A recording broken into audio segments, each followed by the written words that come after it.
Very good afternoon to one and all. Myself, DILLIRAJ, working as an assistant professor in Department of ECE at Pratisha Engineering College.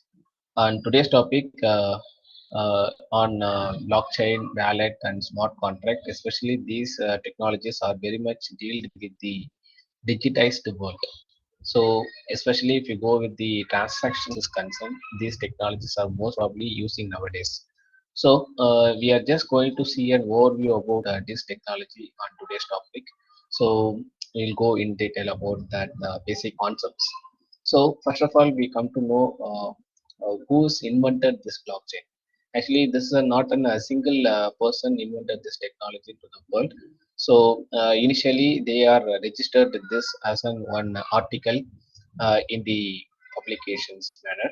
So it was named as Satoshi Nakamoto. So they mentioned that as an author name in that publications of this technology. So here the Satoshi Nakamoto is stand for different organizations which is very much in MNCs. So very much very popular in the MNCs. Sorry. So SA stands for Samsung and Toshi stands for Toshiba and Naka stands for Nakamichi Corporation and then Moto stands for Motorola. So these corporations and organizations come together and then they are invented or sorry they are articulate this technology to be coming to the picture of digital world. Especially this technology is dedicated for digitalized transactions. That is the main important reason they are going for this technology. So, what is the reason we need to go for it?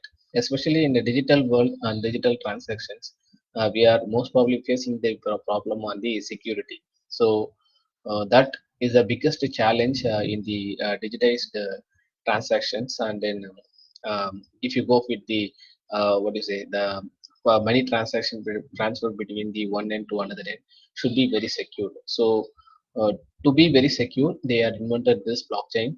So through this blockchain, it just helps us to provide your transaction with a very high secured manner. That is the main reason they are going for this blockchain. Okay.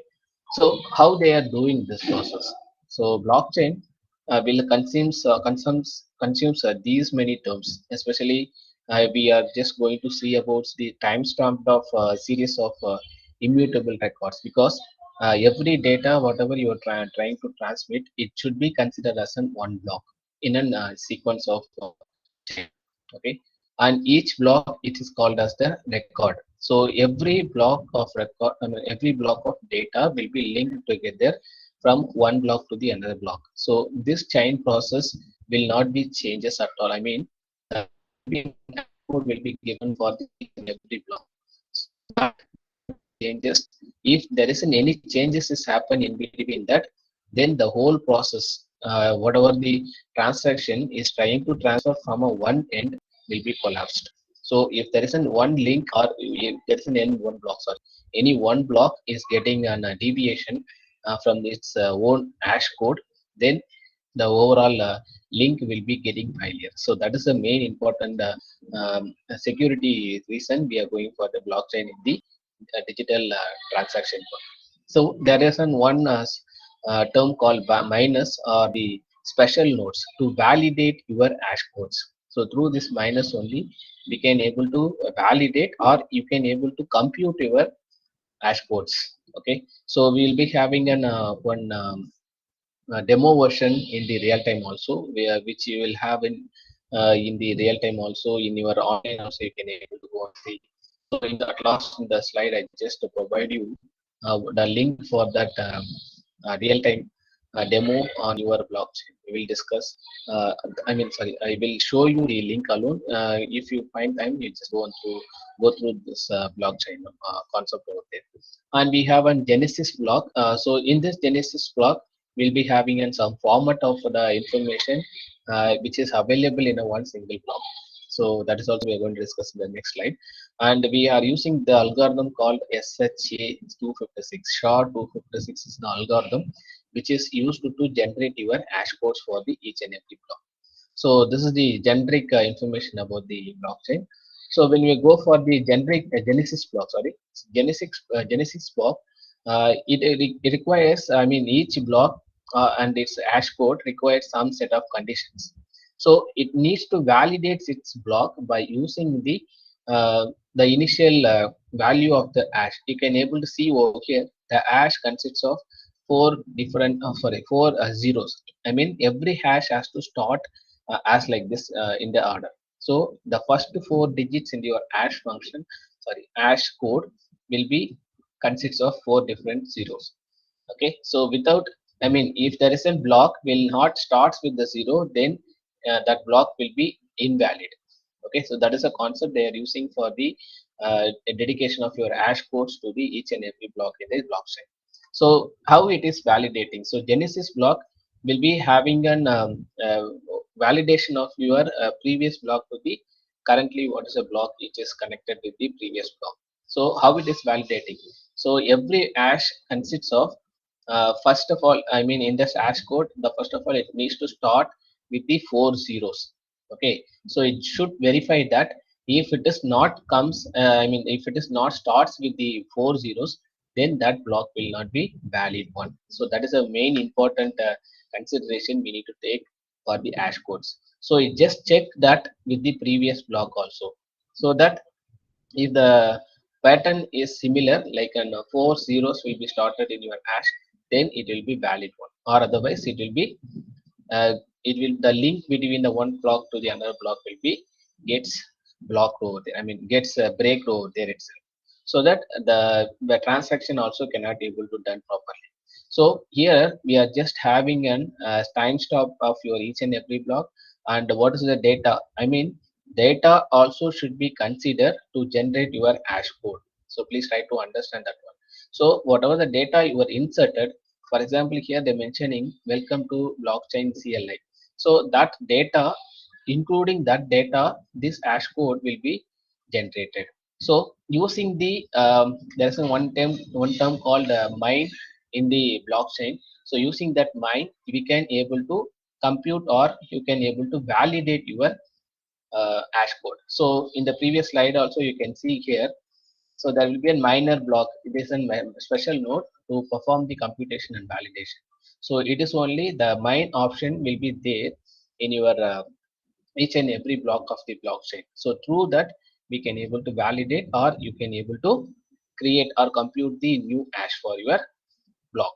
Okay, and there will be a nonce is an one of the term which will be available in your each and every block. So what it will be doing, so whenever you are unable to find the or unable to generate the hash code for your block, you have to use this nonce. So what this nonce will do now, it will find the valid what is it valid hash code generation for the subsequent iterations. So this could be an what is it that this could be a sequence of number for a block will be available for a one single block. Okay, so through this the nonce term in your pressing, then it will be generating the uh, iterations of your different iterations will be generated. So in that iteration, which one is creating this hash function, hash code, sorry, hash code for your block, so that will be provided by using the nodes. So you can see here how many iterations did we go through before we found a valid block. Okay, so these are the things which will be available for a one single block. So this is a very important information regarding with the blockchain is concerned. Now, when we are going to see about this blockchain concept, actually the starting point of this blockchain was developed by the, or it was patented by the Rolf Merkel. So who is patented this idea in 1979 itself. So what it meaning? So we have a different transactions. So actually here they are mentioning, I mean in that patent paper, they are having this idea.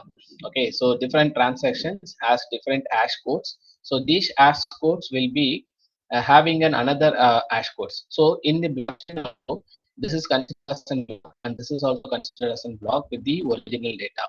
So this block of information will be comes into the block with the hash codes. Okay, so whenever you're entering the data, so it should match its hash code, so that only it will be go for this hash code. So everywhere the hash code has to start with four zeros as per the blockchain concept is concerned. So as per his idea, the Rolf Merkel idea, this transactions has to be to be transmitted from one end to another end with the hash codes. So this hash code has to map with this hash code.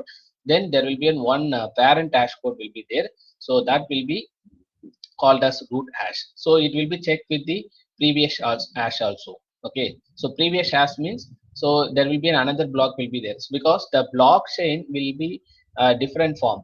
Okay, we will be having a single blockchain or we'll be having a distributed blockchain. So based upon our requirement, how many blocks we need. So this block header, the different blocks will be communicating with each other. Everywhere the hash code is very much important for each and every block. If it is changes with the previous previous block, then the overall process of the transaction will get collapsed, so that any intruders cannot able to find your transaction, what is going on, everything, those kind of information they cannot able to see into that. Okay, so everywhere it requires a hash. That has to be verified by the each and every block. Okay, so this is the concept of blockchain. So this is a process, if you say, which will be explained in this slide. So hacking scenario, which will be mentioned over there, because here the hacking, how it is not possible. So that is a thing we are supposed to understand. So for example, here from block A to C, we are transmitting the data. Okay, so the data changes. Please try to understand this point. If there is a data changes in the block A, the block case has changes because data is used to calculate the hash. So this is what the point I just wanted to mention in the previous slides also. So whenever you are inserting any data inside the block, so it should calculate its hash code based upon your data also. Okay, so if the block A becomes invalid because its hash no longer has four leading zeros. So if there is a no four leading zeros in your hash code, then that the block will not be valid one. So that the overall process in the block A itself, it will be collapsed. Okay, then the block B has changed because block A has. Okay, so please try to understand it is a chain process. If any changes is happened at the first block, then it will be reflected on the second block also. So that's where if the block A changes the hash code, then the changes is happened at the block B, so that it is also invalid. It will be becomes as an invalid. Which since it is changes in the block A, the block B also will be considered as an invalid due to it doesn't have an four leading zeros. Okay, so it will subsequently go for the each and every blocks. So this is a one important process we are supposed to understand from the blockchain. Through this way, the hacking cannot able to be possible in the blockchain. So that is the main important scenario we are supposed to understand from this one. Okay, then we are going to see next topic called wallet. So as you know already, you people are using, so the wallet is an like an what is it, it is an one of the exchanging process, the fund exchanging and all, we will be using this wallet. So a blockchain wallet is a cryptocurrency wallet that allow users to manage different kinds of cryptocurrencies, so like a bitcoin or ethereum, and then fiat currency. So these are all the some of the forums which will be using these digital wallets to exchange your funds from one end to another end. So it will be the blockchain wallet will be helps in exchanging of funds. Transactions are secure and privacy is maintained, accessible from web and mobile devices. So this is the important of your wallet in the digital transactions. So as per the how blockchain wallet is concerned, how it is working. So it uses two keys. One is a private key and then public key. So what is the difference between private key and public means? So simple example, if you consider you are sharing your email with your friends, so that is called as the public key. But you are not sharing your password of your email, so that is the private key. So to access your wallet, we need the email. Sorry. So we need the specific public key ID and we need the private key. So private key is your password. So with the entrance of these two things only, we can able to access the wallet. As your people are we people are using the internet banking. Okay. Now, when you go for the different types of wallet, we will have five different types: hot wallet, cold wallet, and desktop wallet, and then online wallets, and then mobile wallets. So, very simple differentiation between these things. So, hot wallets are very nominal and very in normal days and all whatever the transaction we are doing. So, that and all called as the hot wallet. So, it is very user friendly and then available in online. Private key is stored in the cloud itself. Okay, but here in the cold wallet is an opposite to that one. Okay, especially with the hot wallet. So it requires they store the cryptocurrencies with a high level of security. Okay, so it requires the transactions are signed offline and then disclosed online. Okay, so we are supposed to provide the digital signature of our end, then only it will provide the transaction detail.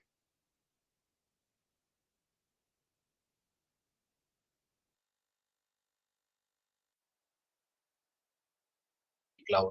Okay, so where see your information. Okay. Now, when you're going to see about the desktop wallet, it is like a private keys are stored in the gold server. So we'll be storing the private keys in this desktop, and you can able to it can unplug the wallet from the internet to some offline transactions and then bring it back online. So it is not very nominal. So we can able to do the transaction offline also without going for the internet.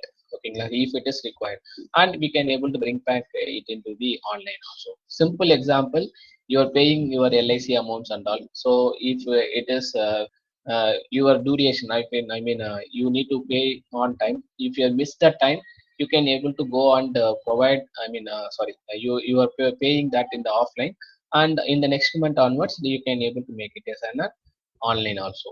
Okay, so that is a kind of process will be called it as a desktop wallet. Okay, then the online wallet is an very relevant to your hot wallets. Okay, so hot wallets that run on the internet, private keys are stored online or managed by a third party. This is the important of your online wallet. So every information about your private keys or all will be stored by the third party, and they will be monitoring your account. Okay, so it is like a green address is a Bitcoin wallet that is available on the web as an Android app. So it is available on the desktop, and then also it is available in the iOS. It is very similar with your mobile banking. Okay, then when you go for the mobile wallet, it is an online wallet except that they are built only for mobile phones. Okay, so it is like an this online wallet is just like a net banking, and this is just like an your mobile banking. Okay, so these are the some of the different wallets which is present on the digital world. Now we are going to see about the next topic called smart contract. So the term smart contract, from the name itself, you will come to know what we are going to do. So we are making the contract between the one party to another party. So it was introduced by the computer scientist, the cryptographer Nick Nick Nick Szabo. Okay, so it is around before 20 years ago. So this smart contract is very much important in the blockchain is concerned, because the parties between the one end to another end has to be understand mutually, then they have to sign a contract, and they have to extend the contract based upon their requirements. Okay, so we will see the process of it. So traditional contract, what we are doing, so we are meeting the different parties and making the contract in physical mode, and then we are providing, we are just having this documentation, registrations and all will be with the third party, and we are providing the execution of the transaction. So how this smart contract it works?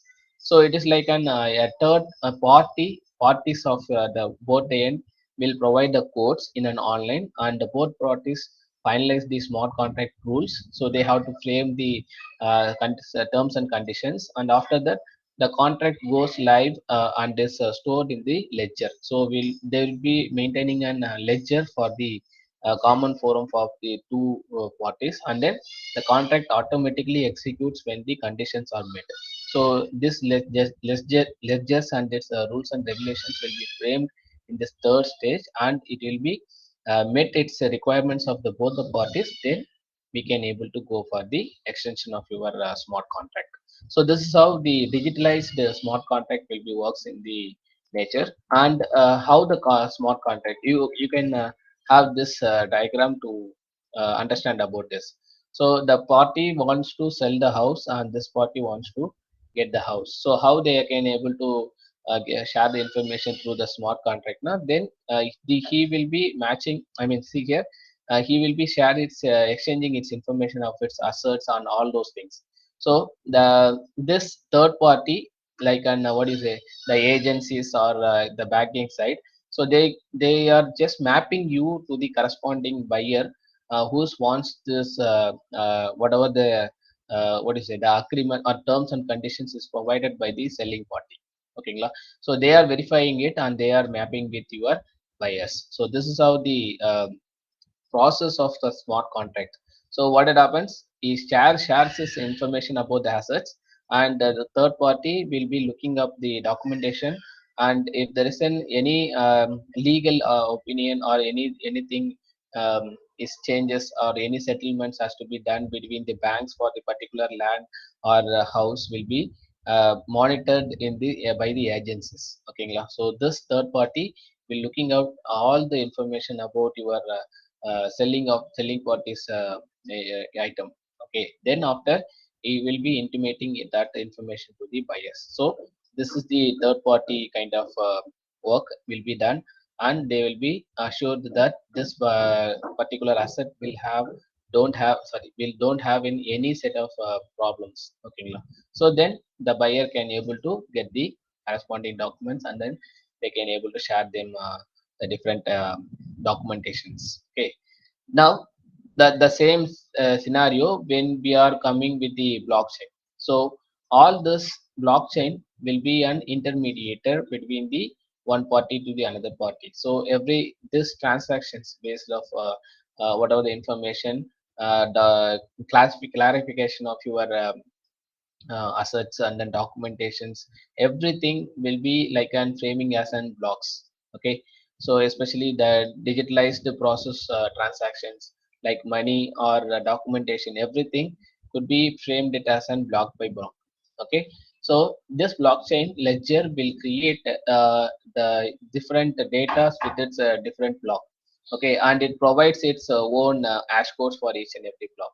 So if there isn't any changes in the block, then I mean sorry, if any changes in the hash code of your block, then it will be blocking the overall chain process of your transaction. So that you just have to understand it. Okay, now we are going to see about this smart contract and its information. So especially when you're concerned with the blockchain is process, it is working as in the following a simple process like if or when or then these are the statements has to be written in your blockchain. Okay, so that is a very important thing. So as per the smart contract is concerned, so there are three different important actions will be taken up. So releasing the fund to the appropriate parties and registering a vehicle or issuing a ticket. So these are the important actions we are most probably dealing with the smart contract in the blockchain. Okay, so now this is a very simple example and what you people are doing in regular online transaction or online buying everything. Okay, so it is just like an supply chain management.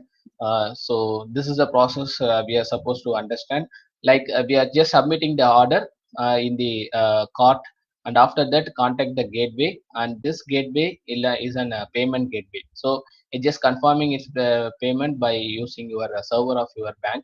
Okay, and this payment settle payment will be given to the party of your bank, and it will be merchant will be deducting the amount. So this server will response for your payment gateway. Then this response will be given to the cart, and this response will be given by the, I mean, we are getting the acknowledgement, the users. So this is how the process of your smart contract is working. Okay, so these are some of the useful link to be understand for blockchain wallet. Okay, so kindly go through it. This is very much useful for understanding the blockchain and wallet and then smart contract. So with this, I just wind up the this technology upgrade meeting, which I just assume that this will be very useful for you to understand this technology. Okay, thank you.